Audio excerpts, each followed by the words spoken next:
Hello ସାଙ୍ଗମାନେ ଦେଖନ୍ତୁ ଆଜି ଟିକେ ଖରା ମାନେ ସେକିବାକୁ ମିଳିଛି ଏଠି ମୋତେ ଟିକେ ମାଣ୍ଡିଆ ଖରାରେ ଶୁଖେଇ ବସିଛି ଦେଇଛି। ମୁଁ ଶୁଖେଇଛି ଜିରା ଟିକେ ଗରମ ଶୁଖେଇଛି ବହୁତ ହେଇଗଲାଣି। ଦିନ ହେଇଗଲା ଜିରା ଆଉ ମାଣ୍ଡିଆ ଟିକେ ଶୁଖେଇ ଦେଇଛି ଏଇଠି ମାଣ୍ଡିଆ ଆକୁ ମୁଁ ଦେଖନ୍ତୁ ପୁରା ପିଷିଦେବି ମାନେ ଖରାରେ ଗରମ ହେଇଗଲା। ମାଣ୍ଡିଆ ପାଉଡ଼ର ଟିକେ ଶୁଖେଇ କରିଦେବି ଦେଲି। କାହିଁକି ନା ମୁଁ ଏଠି ଟିକେ ମାଣ୍ଡିଆଟା ଜିରା ଗୋଟା କଣ ଶୁଖେଇ ଦେଇଛି। ଖିଆଯାଏ କି ପାଉଡ଼ର କାହିଁକିନା କଲେ ବହୁତ ଦିନ ଖାଇ ହେଇଗଲାଣି ହେବ ନା ରଖି ଦେଇଥିଲି ସେଥିପାଇଁ ଡବା ଭିତରେ। ଟିକେ ଶୁଖେଇଦେବା ମଝି ମଝିରେ ଟିକେ ଟିକେ ଶୁଖେଇ ଦେଲେ ହେଇଯାଏ। ବହୁତ ଦିନ ହେଇଗଲାଣି ଡିମାର୍ଟରୁ ନେଇକି ଆସିଥିଲି 2 ମାସ ଉପରେ ହେଇଗଲାଣି। ଭଲ ଅଛି, ପୋକ ଫୋକ କିଛି ଲାଗିନାହିଁ। କିନ୍ତୁ ଯେହେତୁ ଟିକେ ମସଲା ବନେଇବାର ଅଛି ନା, ସେଥିପାଇଁ ମୁଁ ଟିକେ ଶୁଖେଇ ଦେଇଛି। ଶୁଖିଗଲାଣି, ନେଇକି ରଖିଦେବି ଏବେ। ଆଉ ଇଆଡ଼େ ଦେଖନ୍ତୁ କପଡ଼ା ତ ସବୁ ଚାରିଆଡ଼େ ଶୁଖୁଛି। ଖରା ବି ବଢ଼ିଆ ଖରା ହେଉଛି। ଆଉ ଦେଖନ୍ତୁ ଗୋଟେ ନୂଆ ଜିନିଷଟେ, ଆମର ଆମ୍ବ ଗଛରେ ଫୁଲ ବି ହେଇଛି। ଦେଖନ୍ତୁ ଫୁଲ ବି ହେଇଛି। ଛୋଟଟି ଆମ୍ବ ଗୋଟେ ଆସିଛି, ଛୋଟଟି ବଢ଼ିଆ ଦେଖାଯାଉଛି ଯେ। ସେ ଛୋଟଟେ ଆମ୍ବ, ଯେଉଁଟା ବି ଛୋଟ ଛୋଟ ଜିନିଷ ବହୁତ କ୍ୟୁଟ୍ ଲାଗେ ନା, ବହୁତ ସୁନ୍ଦର ଲାଗେ। ତ ଏଟାକୁ ନେଉଛି ମୁଁ ଏବେ ରଖିଦେବି ଘରେ। ତାପରେ ଗରମ ଗରମ ତାକୁ ଟିକେ ପିଷିଦେବି ନା, ସେ ପାଉଡ଼ର ହେଇଯିବ। ଆଉ ଥଣ୍ଡା ହେଇଗଲେ ତ ସେ ଆଉ ଥରେ ତାକୁ ଶୁଖେଇବାକୁ ପଡ଼ିବ। ଟିକେ ଗରମ ଥଣ୍ଡା ହେଲେ ବି ପାଉଡ଼ର ହେବ, କିନ୍ତୁ ଏତେ ଭଲକିରି ପ୍ଲେନ୍ ହେବ ନାହିଁ, ଟିକେ ଦରଦରା ରହିଯାଏ। ସେଥିପାଇଁ ମୁଁ ଆଗରୁ ପିଷି ଦେଇଥିଲି।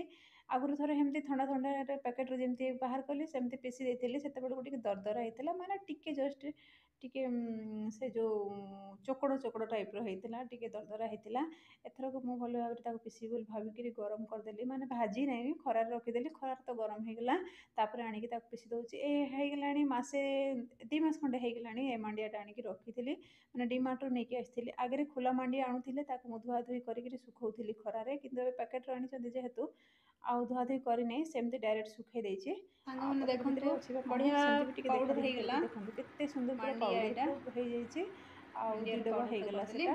ସେଟା ପ୍ଲାଷ୍ଟିକ୍ ଏଠି ଡବାରେ ଟିକେ ଏତିକି ରଖିଦେଲି, ହେଲା। ତାପରେ ଷ୍ଟିଲ୍ ଆଉ ଡବାରେ ଟିକେ ଟିକେ ଜଷ୍ଟ ରଖିଦେଇଛି। ଖାଲି ଅଛି କାହିଁକିନା ଏତିକି। ଅଧା ଅଧା ସେଠି ଟିକେ ଗ୍ୟାପ୍ ଆଉ ଅଛି, ଟିକେ ରଖିଦେଇଛି ବାଟିଦେଲି ମୁଁ। ନା, ମାନେ ଆଉ ପିଷିଦେଲି। କ'ଣ କରିବା, ସେଟା ଏମିତି ଏତିକି କରିକି ହେଲା। ଭାଗ ଭାଗ ତାକୁ କରିକି ମୁଁ ରଖିଦେଲେ ଟିକେ ଭଲ ଅଲଗାରେ ଲାଗେ। କାହିଁକିନା ରଖିଦେଇଛି। ପୁରା ଗୋଟେ ତାପରେ ଜାଗାରେ ଦେଖନ୍ତୁ ରଖିକିରି ତାକୁ ଛୁଣିଛତ୍ର ଇଏ ଏଠି ହେଲା କରିଦେଲେ ସେ ଭାତ। ଗୋଟେ ଡବାଟା ଭାତ ଟିକେ ସରିଯିବ, ବସେଇ ତାପରେ ଆଉ ଦେଇଛି, ଗୋଟେ ଅଳ୍ପ ଡବାଟା ୟୁଜ୍ ଟିକେ ଥିଲା କରିଦେବା। ଆଉ କ'ଣ, ଯେହେତୁ। ଭାତ ଟିକେ ବସେଇ ମାନେ ଦେଇଛି। ଏଠି ଅଛି ଦେଖନ୍ତୁ, ମିକ୍ସ କରିଦେଇଛି ମସଲା ସାଙ୍ଗରେ। ଟିକେ ଜଷ୍ଟ ବଳିଯାଇଥିଲା ସେ ମସଲା ଭାତ, ମାନେ ଟମାଟୋ ରାଇସ୍ଟା। ତା ସହିତ ମୁଁ ଟିକେ ଧଳା ଭାତ ମିକ୍ସ କରିକି ରଖିଦେଇଛି। ମୁଁ ଖାଇବି ଭାବୁଥିଲି, ବାକି ଟିକେ ଭଳିଆ ଅଛି ତ ଆଉ ଟିକେ ଭାତ ବସେଇ ଦେଇଛି ଏଠି। ଆଉ ଦେଖନ୍ତୁ ଛୁନ ଛତ୍ର ସବୁ ସଫା ସୁତୁରା କରେ ଟିକେ।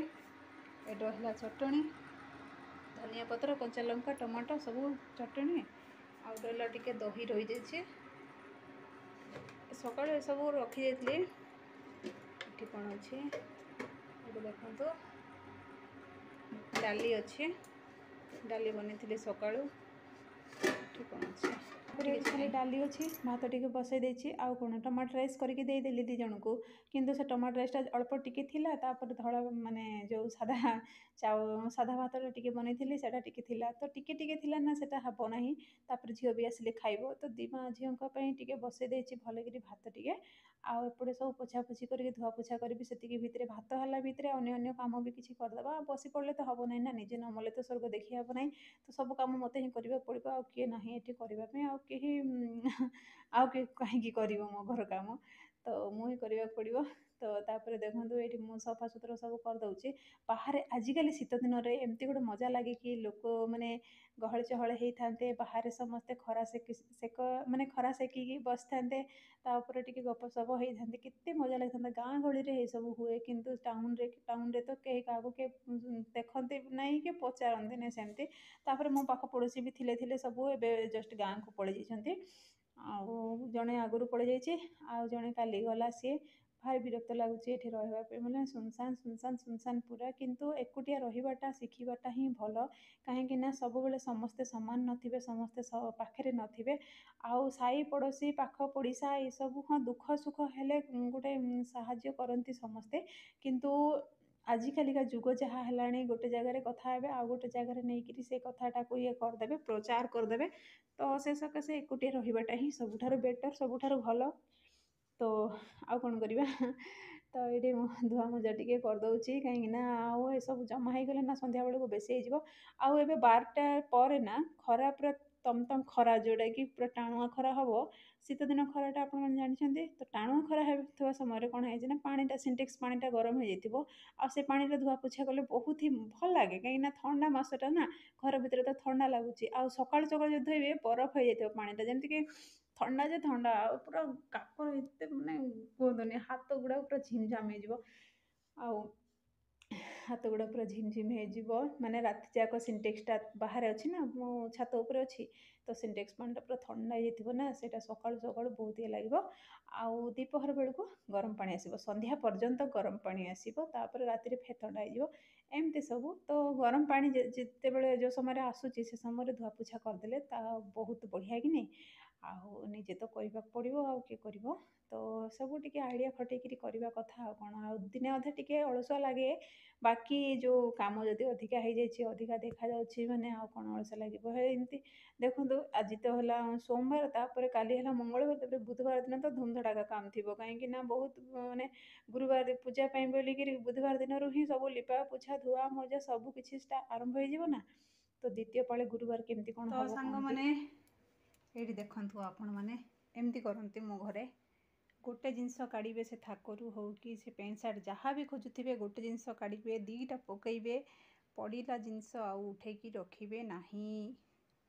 ଆଉ ଏଇଟା ତ ରାସନ ସବୁ ବେଗ୍ରେ ଇଏ କରିକି ମୁଁ ସକାଳେ ଗୋଟେ ମସଲା କାଢ଼ୁଥିଲି, ଇଏ କରିଦେଲି। ଆଉ ଏଇଟା ପରେ ସଜାଡ଼ିବି, ଡବା ସବୁ ଧୋଇକି ରଖିବାକୁ ପଡ଼ିବ। ଆଉ ଦେଖନ୍ତୁ, ଓଦା ଗାମୁଛା କିଏ ଖଟ ଉପରେ ରଖିବେ କି ଆମ ଘରେ ରଖିବେ, କହିବେ ତମେ କାହିଁକି ଅଛ, ତମେ କ'ଣ କରିବ, ତମେ ଏସବୁ କରିବ, ଏମିତି ସବୁ ମୋତେ ଉତ୍ତର ମିଳେ। ତ ଏସବୁ ସାଇଜ୍ କରିଦିଏ। ଭାତ ମୋର ଗରମ ଅଛି। ଏଠି ଆମର କିଛି ଜ୍ଞାନୀ ଗୁଣୀମାନେ ଅଛନ୍ତି, ଯେଉଁମାନେ କି ଦେଖନ୍ତୁ କେମିତି ସବୁ ଛିନଛତ୍ର କରିକି ପକାଇଛନ୍ତି। ଏମାନଙ୍କୁ ନା ସାଇଜ୍ କରିକି ଯେଉଁ କପଡ଼ା ବି ମୁଁ ସାଇଜ୍ କରିକି ରଖେ, ତାଙ୍କର ମନପସନ୍ଦ ହୁଏନି।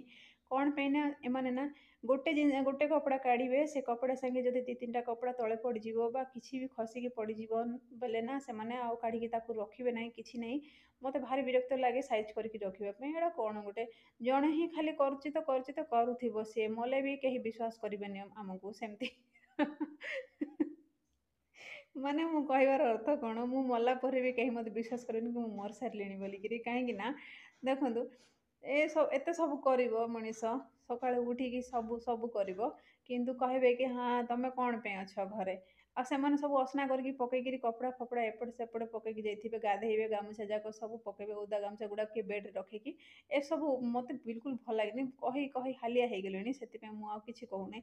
କହିକିରି କିଛି ଲାଭ ନାହିଁ। ଯେଉଁ କଥାଟା ଯଦି ମାନେ କେହି ଶୁଣିବେ, ଯେଉଁ କଥାର କିଛି ମର୍ଯ୍ୟାଦା ରଖିବେ, ତାପରେ ଯାଇକି ସିନା ଭଲ ଲାଗିବ। କିନ୍ତୁ ନାହିଁ, କଥାର କିଛି ବି ଫଳ ମିଳିବ ନାହିଁ, କଥା କହିକିରି କିଛି ଲାଭ ନାହିଁ। ତ ଆଉ କ'ଣ କହିବି ସାଙ୍ଗମାନେ।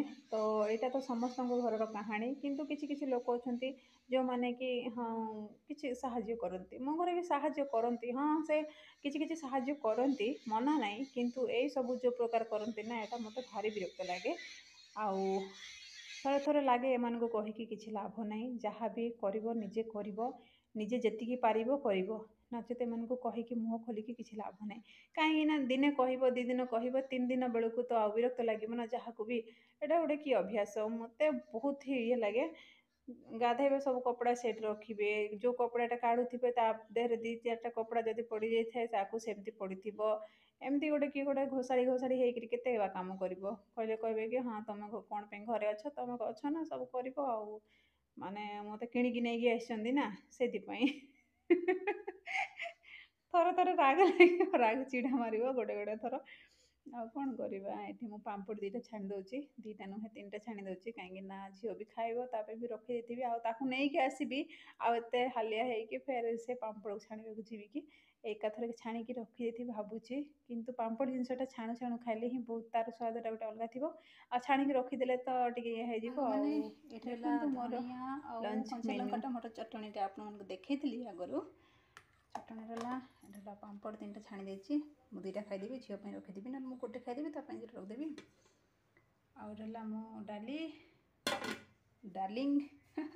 ଡାଲି, ତାପରେ ଏଠି ରହିଲା ମୋ ଭାତ, ଗରମ ଅଛି। ତ ଏଇଟା ହେଲା ମୋର ଆଜିର ଲଞ୍ଚ। ଆଉ କ'ଣ କରିବା।